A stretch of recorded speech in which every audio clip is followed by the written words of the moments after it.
What is up, guys? I do hope you're well, and we're back with another episode of Entitled Parents. If you are new here, please consider hitting that like, that subscribe button, and maybe even the notification bell. Now let's jump straight into this. This first one is from a community member named Ocean, who's very kindly emailed me their entitled parent. Okay, so a little background. Me and my twin sister get mistaken for a gay couple a lot. So much so that it's a joke between us at this point. Anyway, on with the story. So around last year, my sister and I decided to go shop at the mall. It's about an hour from our house and sits in a huge city, but it's the closest one for us to drive to, so we don't mind. Plus, this was supposed to be kind of a siblings day for us, since we've both been really busy.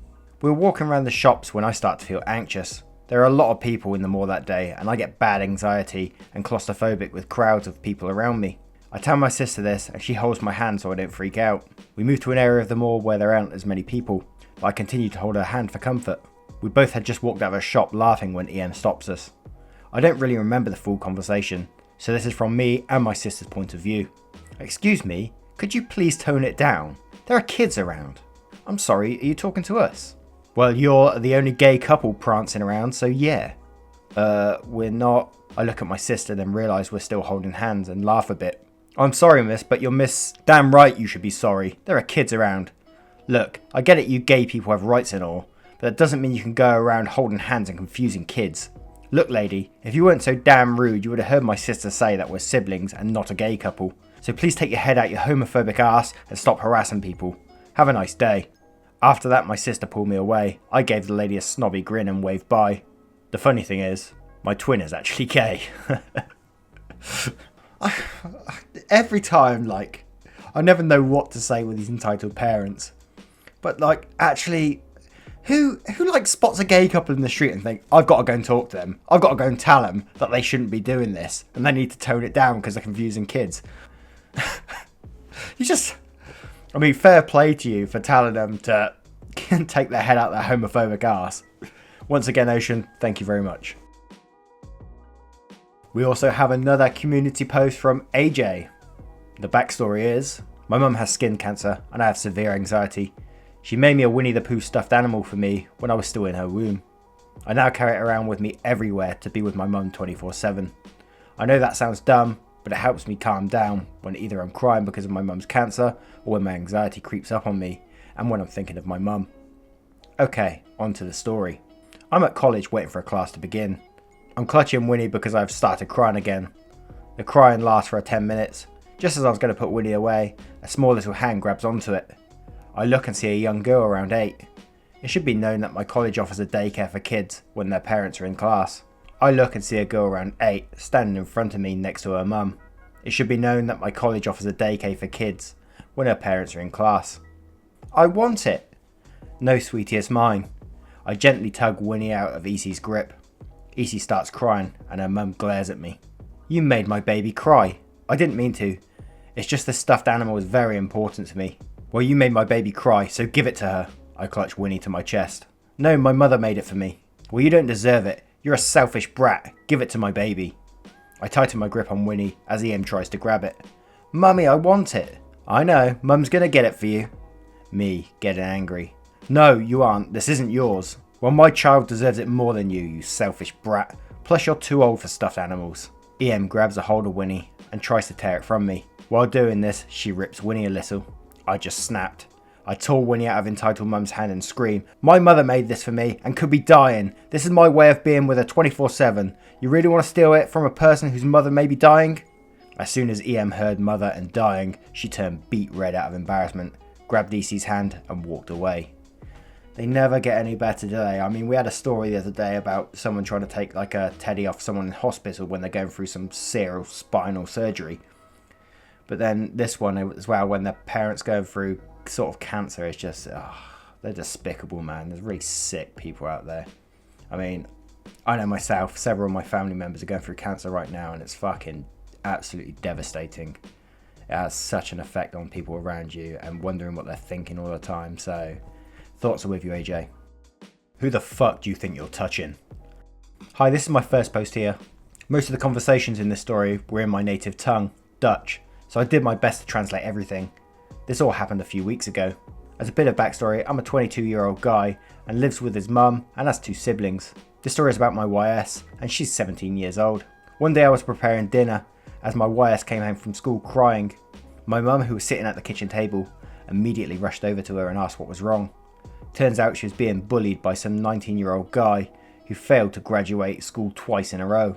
It all started with name calling, but it's now evolved into waiting for her outside to cop a feel. Me and my mum got enraged instantly, and my mum called the school to ask for the ES parents' contact info. After explaining what happened, school gave her the phone number of the guy's mum, EM, and said they would keep an eye out. So my mum called EM. "Hello, this is the mother of YS. Your son has been bullying and feeling at my daughter." "Hello, and I know. Good. Hope he gets what he deserves and that it won't happen again." "What do you mean?"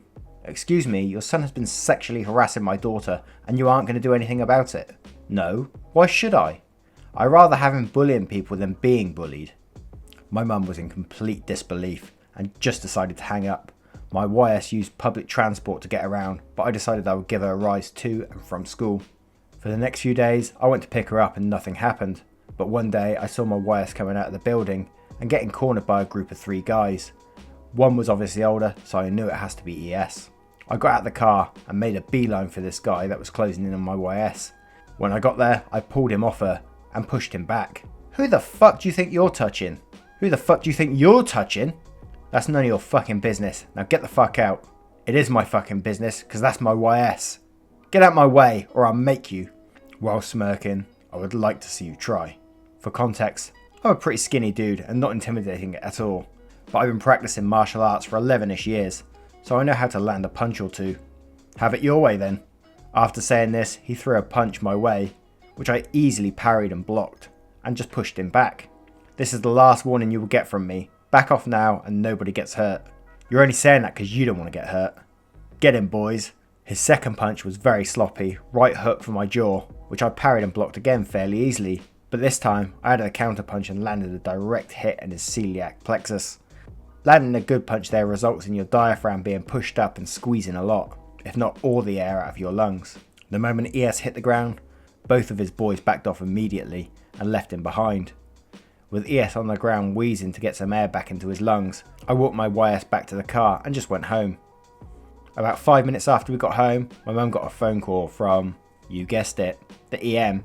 I never heard the full conversation, but it was kind of like this. "What the fuck have you done? How dare you send some guy to beat up my son?" I hadn't updated my mum yet, so she looked over and asked, "Did you?" while pointing at her phone. I just smirked, and that was enough for her to understand. "What do you mean?" "You know what I mean, you fucking bitch. You hired some guy to beat up my son." "Well, I wouldn't say hired." "Doesn't matter. He's traumatized now, and you are paying for his treatment." "That's not going to happen. First of all, that was my oldest son, and not some random guy. Second, I'm just happy to hear that my kids are bullying other kids instead of being bullied." She said this last part with a huge grin on her face and just hung up. The EM tried to call back 30ish times, but my mum just silenced her phone. I kept picking up my YS for a couple of weeks after, just to make sure nothing would happen. After about 2 weeks, it took longer than usual to get out of the building, so I went to see what was up. The second I stepped in the building, some kid called me out and asked if I was YS's older brother.